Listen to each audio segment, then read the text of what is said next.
Hello friends, welcome once again in JK Study. Today we are discussing about the syllabus of class 4th. तो आज हम JKSSB class 4th का syllabus देखेंगे, ठीक है।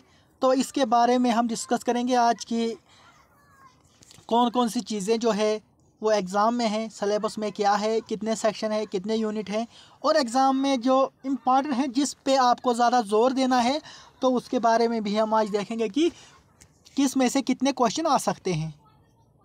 तो वीडियो को शुरू करने से पहले अगर आप हमारे चैनल पे नए हैं तो चैनल को सब्सक्राइब ज़रूर करें ताकि हमारी हर एक अपडेट आप तक पहुंचे। तो जैसा कि आप सभी जानते हैं कि JKSSB ने जो क्लास 4th की पोस्टें निकाली थी और उनका जो एग्ज़ाम है आगे है 27 28 फरवरी और 1 मार्च को, ठीक है। तो उसके लिए ये सिलेबस है। तो मैं आपको बताना चाहूँगा कि इसमें जो है ये 3 सेक्शन है, ठीक है। तो सबसे पहले आपका जो है वो बेसिक मैथमेटिक्स है, ठीक है। मैंने पहले भी आप बताया था कि मैथमेटिक्स से आपको कुछ बेसिक क्वेश्चन पूछे जाएंगे और मैथ के जो क्वेश्चन हैं वो कितने क्वेश्चन होंगे आपके लिए 20 क्वेश्चन पूछे जाएंगे आपको, जो कि 20 नंबर के हैं। और हर एक क्वेश्चन जो है वो 20 नंबर का होगा, माफ़ कीजिएगा 1 नंबर का होगा, और 20 क्वेश्चन आएंगे 20 मार्क्स के। तो मैथमेटिक्स में आपको पहले जो है वो परसेंटेज है, तो इम्पॉर्टेंट है एग्ज़ाम के लिए। 2-3 क्वेश्चन तो आएंगे इसमें से। एवरेज है, ठीक है, सिंपल है ये। एवरेज का जो है ये भी अच्छा खासा इसमें आपको मिलेगा, अगर आपने अच्छी तरह पढ़ा होगा तो एवरेज के 2-3 क्वेश्चन आपको आएंगे। टाइम, वर्क एंड डिस्टेंस ये भी आपको आएगा। तो रेशन एंड प्रपोर्शंस ये भी है। प्रॉब्लम ऑफ एज ये भी है। प्रोबेबिलिटी भी है। LCM HCF भी है और न्यूमरेशन भी है। तो ये कुल मिला के कितने हैं 9 ये हैं, ठीक है। 9 सेक्शंस हैं, 9 टॉपिक्स हैं इसमें बेसिक मैथमेटिक्स में। तो ये जो है इम्पॉर्टेंट है 9 के 9, ठीक है। अगर हम कुल देखें तो अगर हम रखेंगे कि मैथमेटिक्स में तो 2 नंबर का, तो अगर 2 क्वेश्चन आएंगे एक टॉपिक से, ठीक है। जैसे परसेंटेज है उसमें भी 2 नंबर का आएगा, एवरेज भी 2 नंबर की आएगी, ठीक है।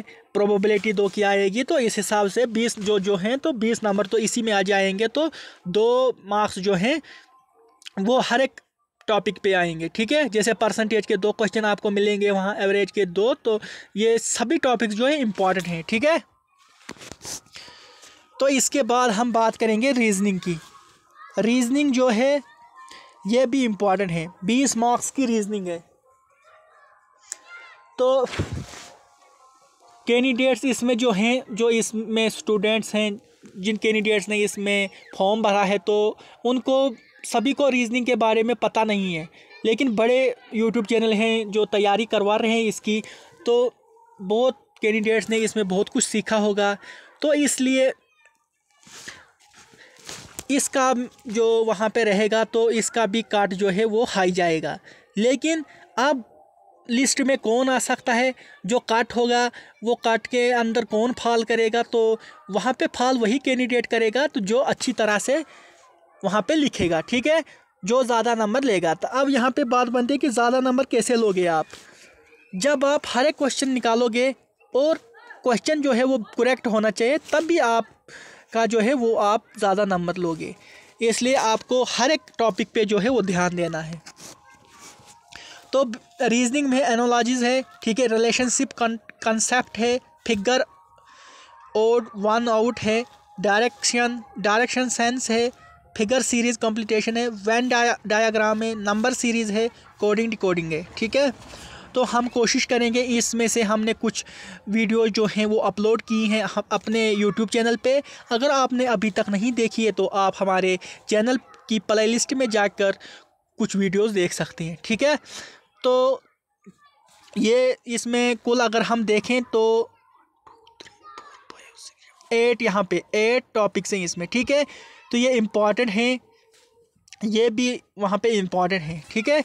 तो आपको क्या है ये अच्छी तरह से वहाँ पे निकालना है। इसमें अगर हम देखें नंबर सीरीज जो है वो ज़रूर आएगी, वहाँ पे कोडिंग डिकोडिंग भी आएगी, डायरेक्शन जो है ये कभी कभार ऐसा भी क्वेश्चन आता है कि एक क्वेश्चन में 2-3 क्वेश्चन आ जाते हैं, तो ये भी इम्पॉर्टेंट है आपके लिए। तो ये जो है ये इम्पॉर्टेंट है आपके लिए सभी। तो आप इसको जो है आप अच्छी तरह से तैयार करो, तो टेंशन लेने की बात कोई नहीं है। तो आप जो है अपनी स्टडी कंटिन्यू रखो, ठीक है। तो अब हम बात करते हैं बेसिक इंग्लिश की। बेसिक इंग्लिश में क्या क्या आ सकता है उस पर आज हम बात करेंगे, ठीक है।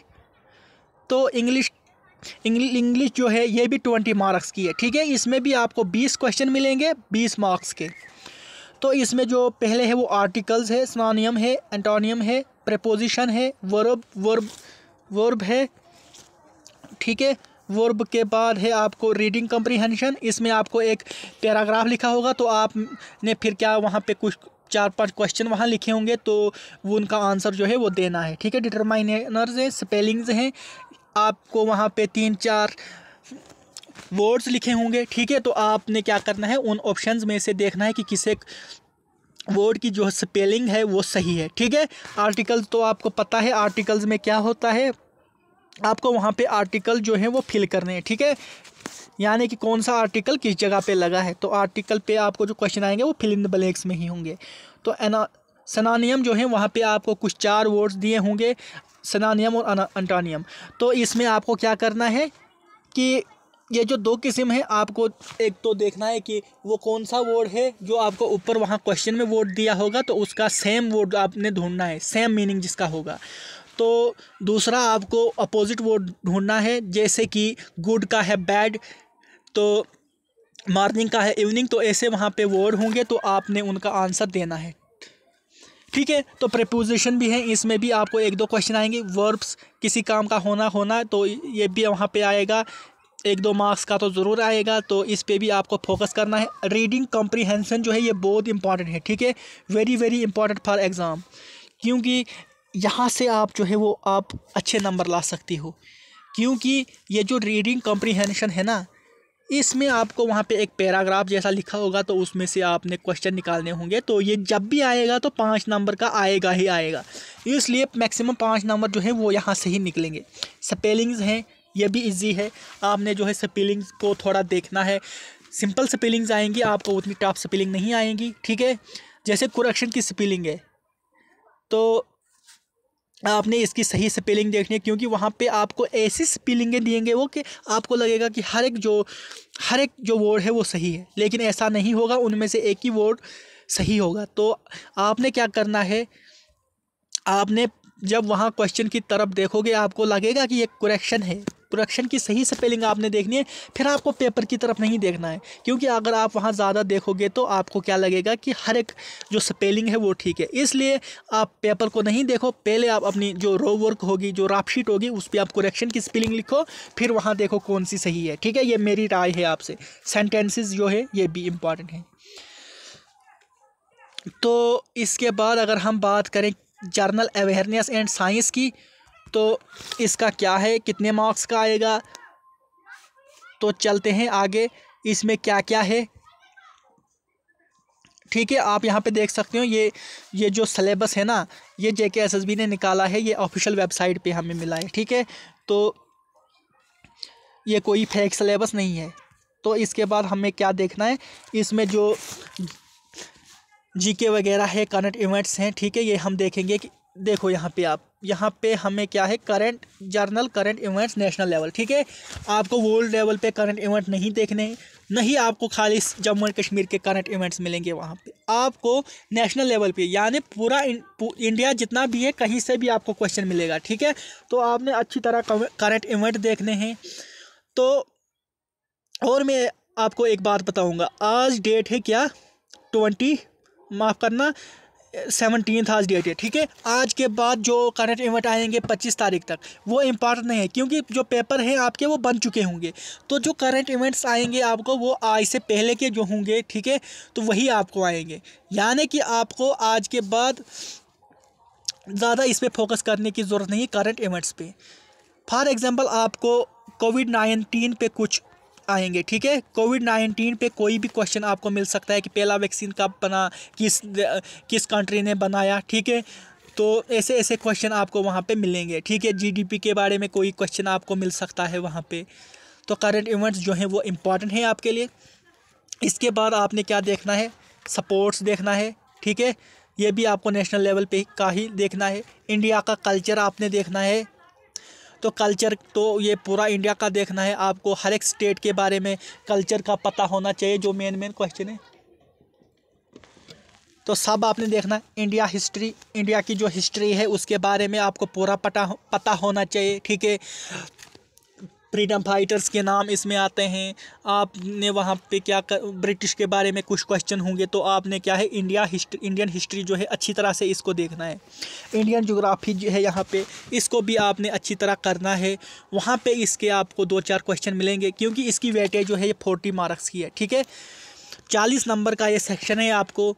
अगर हम यहाँ पे देखें 1 2 3 4 5 6 7 8 9 10 11, इसमें 11 है सब टॉपिक हैं, ठीक है। अगर हम इनको 10 नहीं मानते हैं, फिर भी आपको जो है 4 नंबर का हर एक, अगर मैं आपको बताऊं कि 4 नंबर का आपको हर एक टॉपिक में से आ सकता है। फिर कोई टॉपिक 3 का भी आ सकता है, कोई टॉपिक 5, किसी टॉपिक में से 5 का भी आ सकता है। तो लेकिन हर एक टॉपिक आपने अच्छी तरह से कवर करना है, वहाँ पहुँचना है कि क्या है इसका मतलब, क्या कैसे करना है, ठीक है। कैपिटल स्टेट है, बहुत इजी है ये। आपने क्या करना है कि आपने जितनी स्टेट्स हैं इंडिया की, उनकी कैपिटल भी देखनी है। तो और स्टेट की कौन सी कैपिटल है, ठीक है। जैसे जम्मू एंड कश्मीर की कैपिटल जो है वो जम्मू भी है और कश्मीर भी है। तो इसी तरह से आपने क्या करना है, कैपिटल्स को देखना है। तो इसके बाद है जर्नल साइंस में आपको थोड़ा बहुत देखना है, क्योंकि ये भी एग्ज़ाम में है। इसमें से भी बड़े क्वेश्चन आपको दिखेंगे वहाँ पे। तो इसके बाद आपके पास जो जर्नल साइंस का जो सेक्शन है, तो ये भी इम्पॉर्टेंट है, ठीक, क्योंकि साइंस इसमें अलग नहीं है। तो इसमें भी आपको देखना है।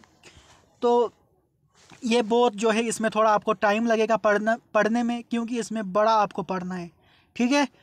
तो इसके बाद है अगला जो है वो है हेल्थ, हाइजीन और sanitation.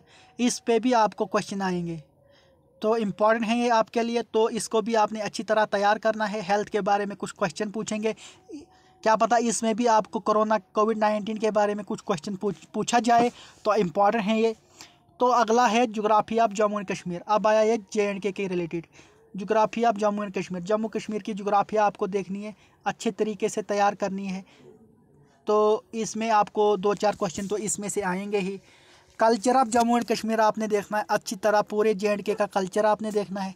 History of Jammu and Kashmir आपने देखनी है। तो अच्छे तरह से आपने ये पढ़ना है। तो कुल मिलाकर अगर हम देखें तो 100 मार्क्स का आपको पेपर आएगा। कितना? 100 मार्क्स का, ठीक है। तो 100 मार्क्स का आपको पेपर आएगा। तो इसमें आपको 100 क्वेश्चन होंगे।